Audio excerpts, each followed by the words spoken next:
Pois bem, pessoal, voltando aqui, vamos falar agora da aceleração, o conceito de aceleração. Então, de uma forma similar ao que foi feito antes para a velocidade, vamos fazer aqui para a aceleração, certo?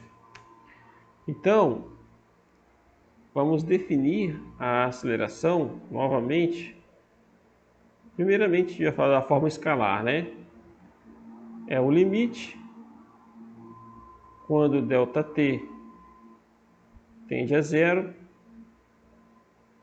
da variação da velocidade em relação ao tempo. E por definição a gente diz o que isso é a derivada da velocidade em relação ao tempo, ok? Isso de forma escalar. De forma vetorial, temos que A vetor é igual à derivada do vetor velocidade em relação ao tempo, ok? Em alguns livros, principalmente no livro texto que está sendo utilizado, é comum vocês usarem a seguinte notação, ó, velocidade seria um x ponto, ponto de vista escalar de uma dimensão em relação a x. E a aceleração seria o que? Um x dois pontos. Por que o dois pontos? Vou já explicar para vocês, certo? Voltando aqui no conceito de velocidade, vamos usar esse aqui. Primeiramente, vamos fazer da forma escalar, né? A aceleração é a derivada da velocidade em relação ao tempo, correto? Mas sabemos o quê? Que velocidade é o quê? Não é a derivada da posição x em relação ao tempo. Quando eu digo posição x, é porque eu estou falando do ponto de vista unidimensional, tá? Então, o que eu vou fazer? Na verdade, se a gente observar, isso aqui é a derivada de uma derivada, né? Então, a aceleração é quem? É a derivada em relação ao tempo da derivada em relação ao tempo. De quem? De x em relação ao t. Então, a derivada de uma derivada pode ser expressa disso aqui, ó, a derivada segunda de x em relação ao tempo. Então, para não ficar toda hora escrevendo isso aqui, é feito essa simbologia aqui, ó, certo? E a mesma coisa é feita com a velocidade. Então, é feita essa simbologia aqui também. Então, esse ponto em cima significa que é uma derivada normal. E o dois pontos quer dizer que é uma derivada segunda. No caso, em relação à aceleração, né? Esse tipo de coisa aqui que eu vou escrever é totalmente errado, ó. Por exemplo, se vocês escreverem algo assim, ouvirem algo desse jeito, por exemplo, x, velocidade x dois pontos. Isso aqui está errado. Não existe isso aqui, tá? Está errado. É um ponto só, ok? Então, acabamos de definir, né, todos os conceitos básicos da cinemática. Faltou explicar para vocês agora, falta não, né? Eu vou complementar agora explicando qual é a diferença entre caminho percorrido e deslocamento, certo? Vamos falar, no caso específico, de deslocamento escalar, certo? Então, qual é a diferença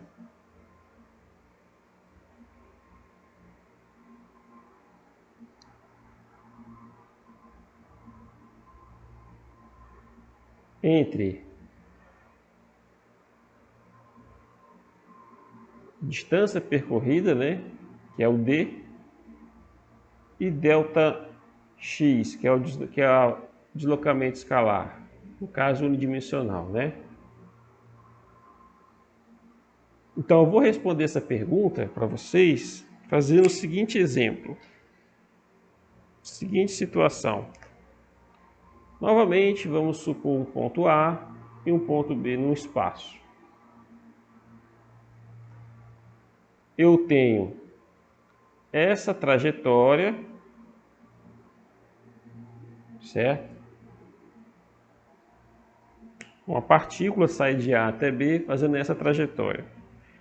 Eu vou chamar de C1, caminho 1. Depois eu tenho uma outra trajetória que ela vai fazer isso.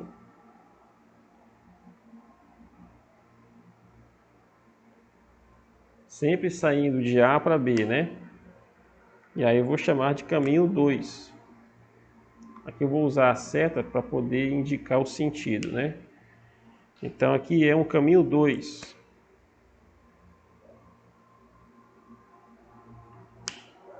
E por fim, eu tenho o quê?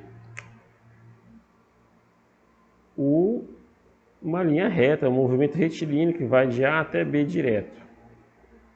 E isso aqui eu vou chamar de caminho 3. Primeira pergunta em relação a esse desenho aqui.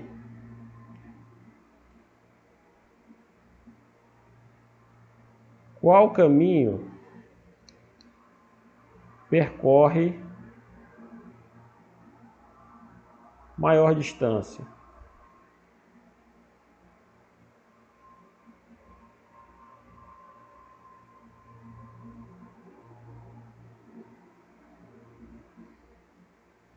E a segunda pergunta é: qual é o deslocamento escalar? O ΔX, vamos dizer assim, né? ΔS, né? Vamos colocar ΔS porque o X está relacionado com o eixo X, vamos colocar ΔS. Qual é o deslocamento escalar relacionado entre A e B?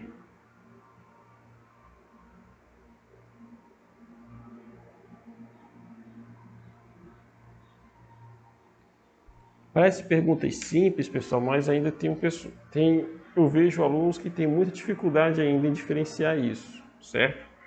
Então, para que não haja nenhum tipo de dúvidas, primeira coisa que eu pergunto para vocês: qual dos três aqui é o que apresenta menor distância percorrida?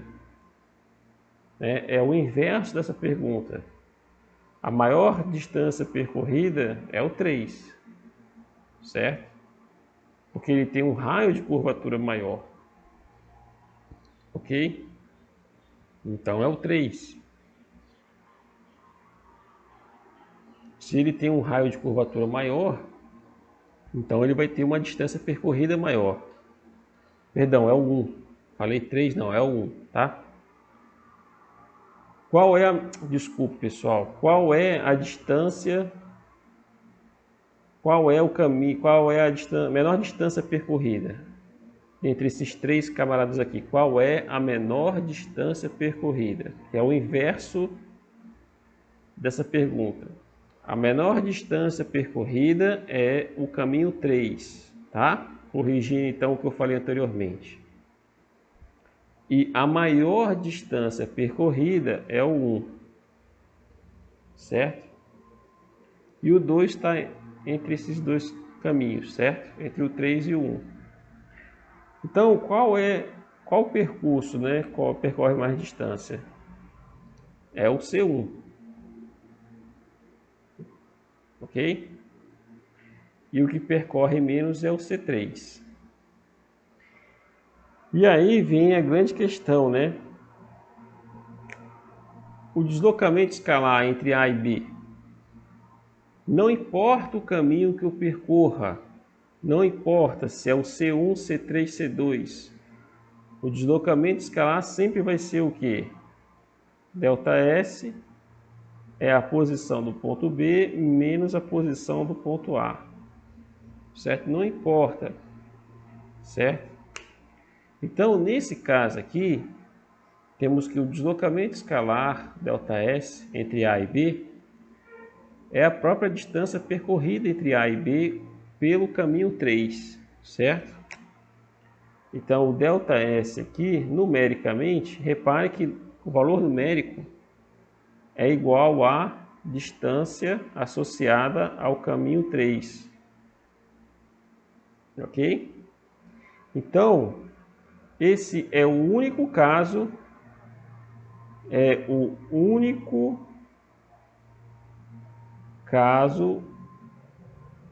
em que ΔS é igual à distância percorrida, ou seja, quando eu tenho um caminho retilíneo ou trajetória retilínea, né?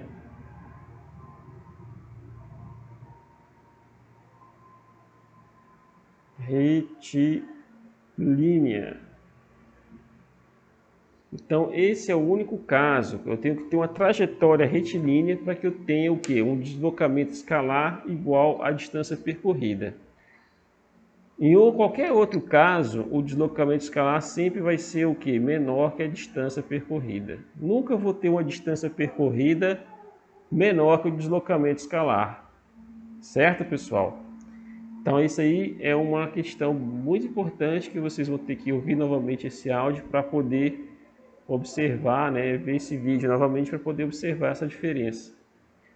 Certo? Existe um detalhe sutil aqui entre o deslocamento escalar e distância percorrida, certo? Então, repetindo, o deslocamento escalar, ele nunca como se diz, a distância percorrida, ela nunca é menor que o deslocamento escalar. No máximo, ela pode ser igual, certo? Mas ela nunca é menor, é sempre igual ou maior que o deslocamento escalar, ok? Então, isso aí a gente fecha a parte de conceitos básicos do movimento, né, da cinemática, né? Então, vamos aqui para o próximo passo e vamos falar de tipos de movimento, ok?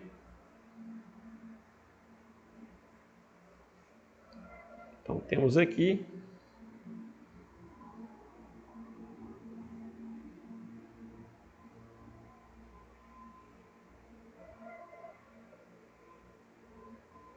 então vamos falar de tipos de movimento.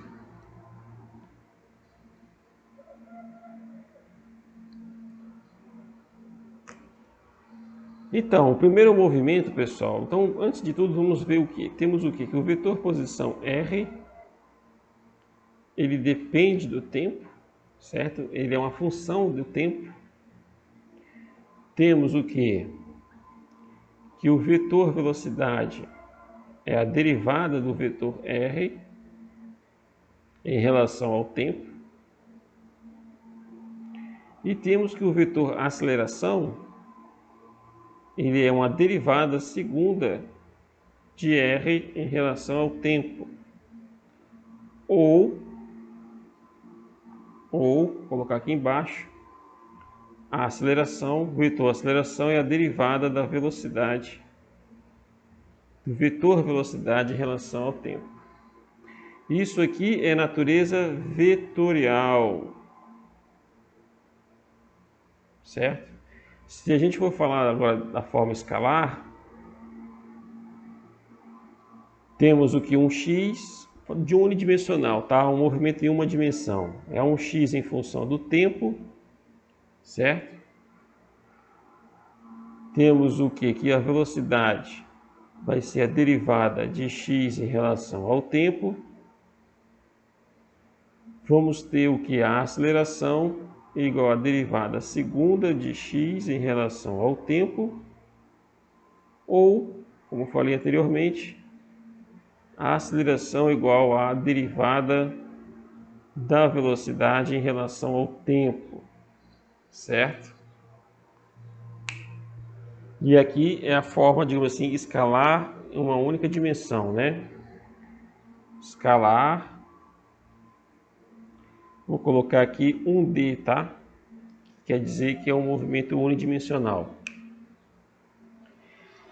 E aí agora a gente tem a seguinte questão: como obter relações, como estabelecer relações em que eu agora não preciso fazer mais aquilo que eu fazia no ensino médio, que é pegar um ponto final menos um ponto inicial e dividir pela variação de temperatura, variação de tempo, perdão, variação do tempo, certo?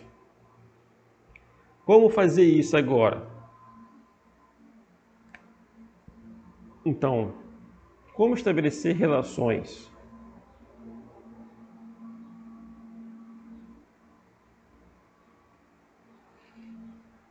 Relações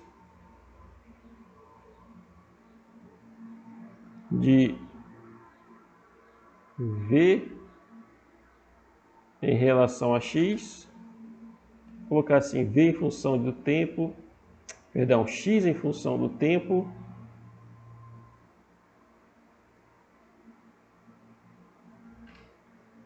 V em função do tempo, certo? Como fazer isso? É simples e ao mesmo tempo não. Aí tem que ter a seguinte pergunta que tem que fazer: essas relações que têm que ser estabelecidas vão depender de algum tipo de condição? Dependem de algum tipo de condição?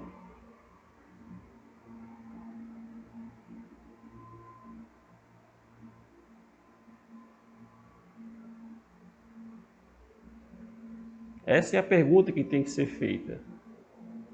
E a resposta é sim. Vai depender da condição que você vai usar. E aí vocês vão perguntar, que tipo de condição é essa? Ou seja, é o tipo de movimento.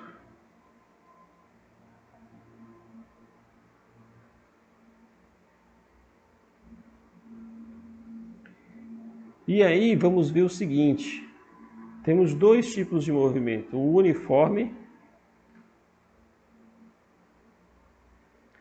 e o outro é uniformemente variado, ou simplesmente variado.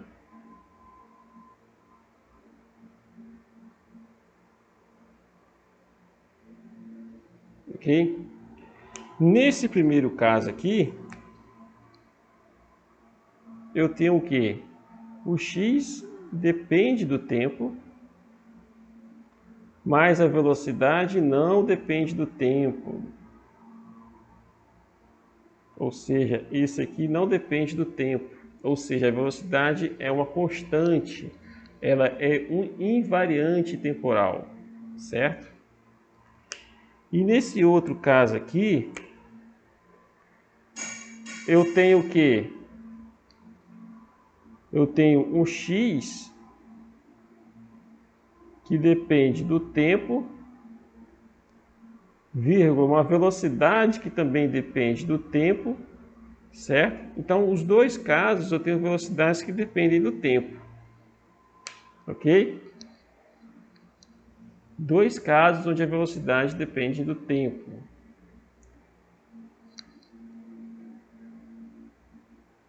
Ok?